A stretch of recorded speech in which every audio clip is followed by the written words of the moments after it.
Hi, everyone. Welcome to the recorded version of our Talking About Mental Health workshop. My name is Yahira Garcia, the Community Engagement Outreach Specialist graduate employee at University Counseling Services, and I'm going to walk you through this workshop.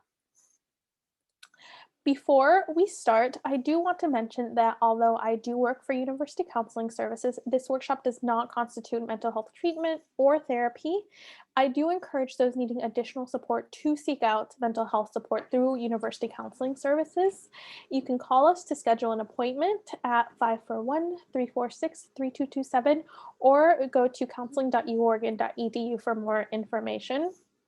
Clinical services are available to enrolled students, and if you're currently outside of Oregon, please look at our website to see if our staff can help you out. We are also located at the Counseling and Testing Center building on the second floor, right across from Oregon Hall. Now, in terms of what we're going to cover today, we're going to talk about what mental health is, the stigma regarding mental health, talking with others, how to support a friend, and then provide a brief overview about services available at University Counseling Services. Now, getting started, here's a brief snapshot of what mental health is. It's all of us have mental health in our bodies. Our minds can become unwell. It's important for us to talk about mental health to see, if things are okay and to get help early if things just don't feel okay. And this includes, talking about depression, anxiety, disordered eating, psychosis, or bipolar disorder. And additionally, it's important, that we have conversations about mental health and mental illness. Now, here are a few questions for you to ponder. Whether you're by yourself watching this video or if you're with friends, talk to each other about, some of these things. What is difficult about mental health? Why might college students, maybe such as yourself, be reluctant to discuss it? Maybe your own concerns or, other people's concerns with a friend. Think about that for a second.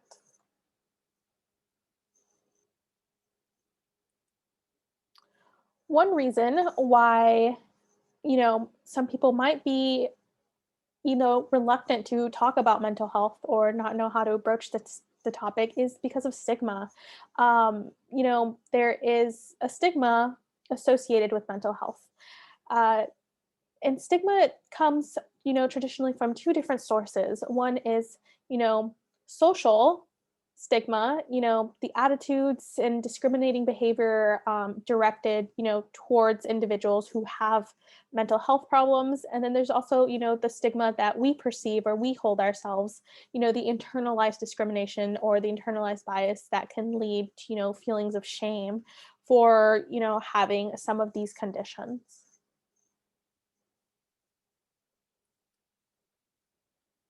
Now, here's another question that I want you to think about. What contributes to the stigma regarding mental health?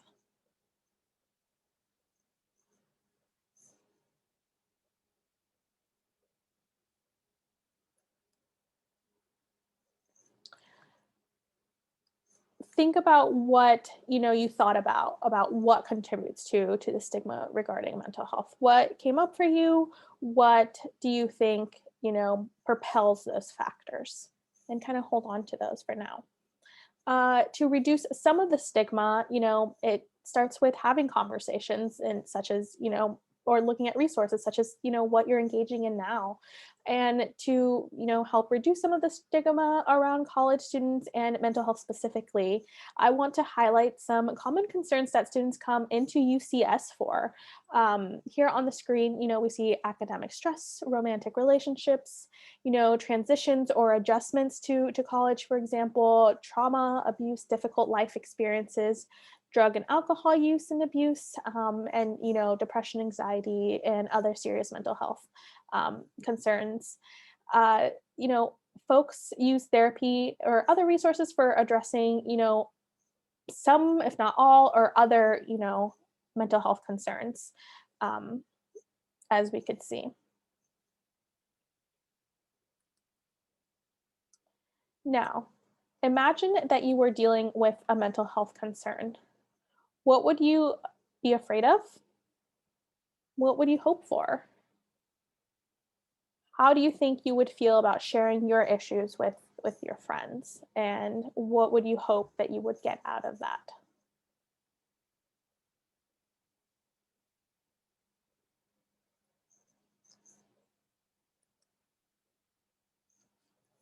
Here are a few things to consider about your relationship with, the person you were maybe imagining or the group of people you were imagining about, approaching to talk about a mental health concern. And thinking about these questions might be helpful in determining if you want to go through with sharing about those concerns. You might not know the answers to all of these questions on the screen, and that's really okay. There aren't answers that, universally lead to a clear yes or a clear no. It's completely subjective and will vary across friends and your personal relationships with them. And so these questions are worth thinking about, but only to help you guide your decision making.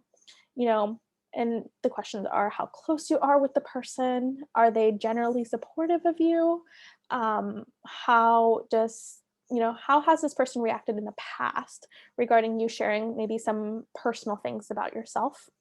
Has this person, shared personal things about themselves to you? Is it, an equitable relationship? And how might this affect the relationship? Do you care if there's a shift in it? Um, all these, questions might be, helpful to consider. Other things to think about, involve your overall purpose for sharing. There does not have to be one, or there could be several reasons why you want to share with, something with a person. Again, these considerations are meant to help you make decisions whether you want to share, your concerns with your friends.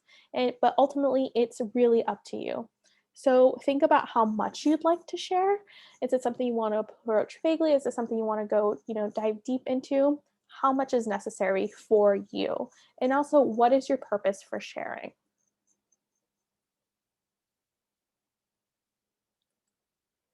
Now, these were just, some things to consider when thinking about how you can share with friends if you are maybe struggling or you want support.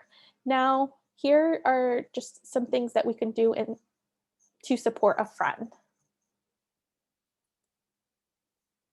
We talked about some common concerns that people and students have, but here are some, common warning signs for students, friends, folks who may be under distress.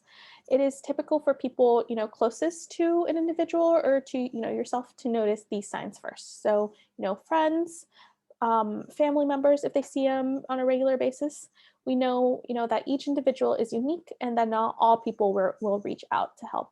So for those that do, they again, they tend to reach out to friends typically. And here are, some common warning and distress signs. Maybe a person is overly stressed or anxious. Maybe they're talking about suicide, bringing up that topic to you. Maybe you notice changes in eating patterns. You see that someone is self-harming, that someone's maybe become sad or depressed, or that there's a stronger dependence on drugs and or alcohol.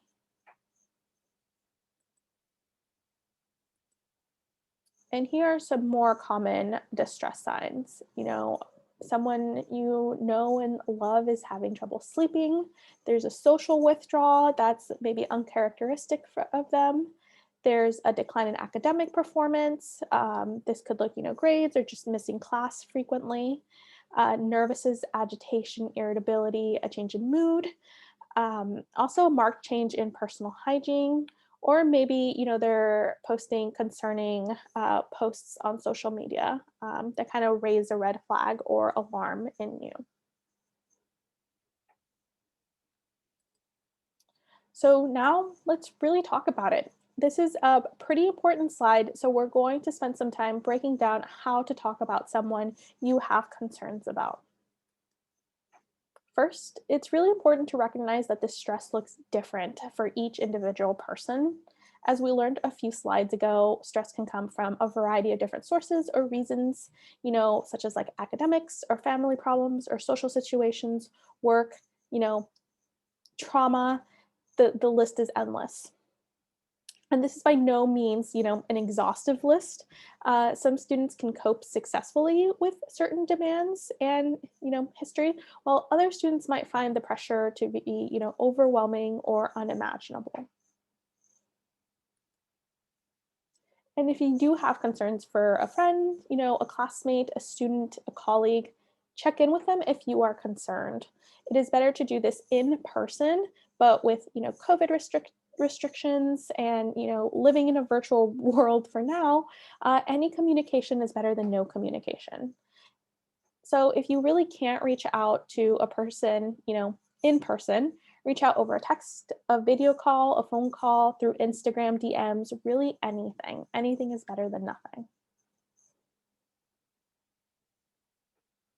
And if/when you do reach out to friends, it's important to use non-judgmental and neutral language. Express your concern, using specific, direct, and non-judgmental examples and behaviors. Talk about things that your friend can't deny. For example, saying, "I've noticed you've been absent from class lately. I'm so concerned," is better than saying, "Why have you missed so much class lately?"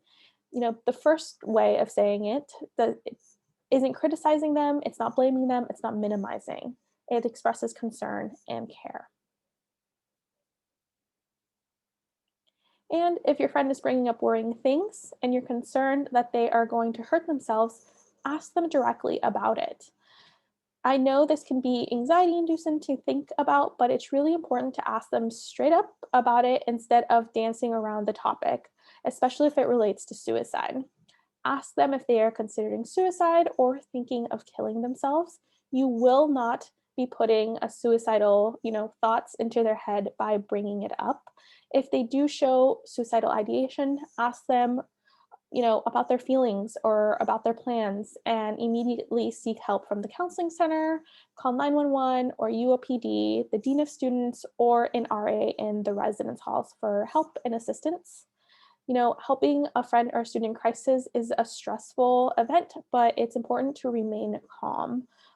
Treat them with respect and dignity and follow up with them to show that you care and that you're concerned.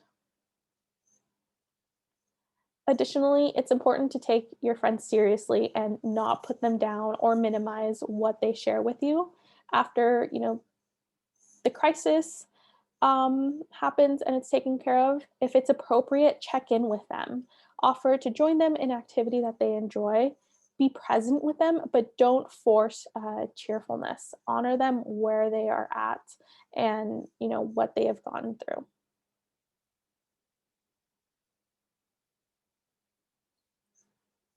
And I'm kind of reiterating my point here, but that's okay. If a student is not in immediate danger, and they are being dismissive of your intervention to stay or to say, make sure you offer them resources or services that are available to them, such as the counseling center. It's free to all UO enrolled students. You can call and seek consultations on how to support a friend, or someone who is interested in services can call themselves as well. Almost everything is currently being done, through telehealth, but if you are in person with a friend, you can walk them over to the center during open hours. But if a student is in immediate danger, please call 911. And besides these two resources, you can also contact the Dean of Students and make an anonymous report to them. And if you live in a residence hall, you're currently there, you can go to an RA or maybe a professor that if you trust, you can also approach them for support.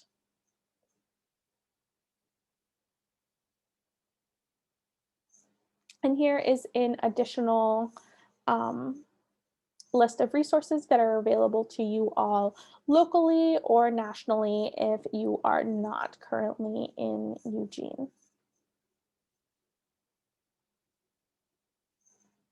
Additionally, we have Cognito module that is available for students and staff to learn how to best support a student or a peer struggling with mental health. And Cognito is online, it's interactive, it's evidence-based, and it will help you build your awareness, your knowledge, increase your skills and confidence, regarding talking to people about mental health issues. And it'll help you, be a resource for students in need. Cognito, uses stimulated conversations to prepare you for real life situations and conversations. Um, so this is a really, really great resource available to you all through our website if you are interested in taking the training. And finally, this would not be a UCS wellness workshop if I didn't bring up self-care. I've mentioned various times that, supporting others, especially those in distress, is a very stressful and kind of it is a draining experience. And self-care is an important aspect of taking care of ourselves. And I've noticed through various aspects of my professional and personal life that self-care is one of the first things to go when one is busy or we feel overwhelmed. And there are different models out there that outline different dimensions of self-care, but I like this one because it takes into account 5 different dimensions. And, self-care is not a one size fits all, and these dimensions definitely overlap. So take a look at the slide, and examine, what kind of self-care are you currently doing right now? Are you doing any psychological, emotional, physical, spiritual, social self-care? Is a certain activity encompassing just one of these domains, multiple domains? What can you do to kind of step up your self-care game if you feel like you're not giving yourself enough love? um, Psychological domain, that could be like taking a break from your screen or, going to therapy, setting boundaries. Emotional self-care can look like spending time with others, giving yourself praise and love, and, maybe acknowledge your emotions and allowing yourself to feel them fully, the good and the bad. All emotions are valid. Physical self-care, taking it back to basics, getting enough sleep, eating good, healthy, nutritious food, drinking plenty of water, and maybe going to the doctor to get a checkup on a regular basis if you are able to do that. Um, Spiritual self-care could look like reflecting, meditating, you know, making a spiritual connection. Social self-care can look like making time to see your friends, scheduling dates with your partner or loved ones, calling your relatives, um, and maybe even asking for help if you need it. Next and last, I just wanted to provide you all with just a brief overview of just a few of the services available at University Counseling Services for enrolled students. This includes consultations. Again, if you are concerned about a student or a peer or a family member at UO, you can call University Counseling Services and consult with a therapist or psychologist on staff. We provide short-term individual therapy through, telehealth. We also have group therapy, community and campus referrals, education, prevention, and outreach, which is what you're currently engaging in right now by watching this workshop. And we also have the Collegiate Recovery Center for students who, are recovering from alcohol abuse, drug or alcohol abuse. And yes, for more information regarding our services and resources available, I encourage you to go to counseling.uoregon.edu for more information, or you can also contact us at 541-346-3227 for any questions, comments, or concerns that you may have. That is it for this workshop, and I appreciate you for watching.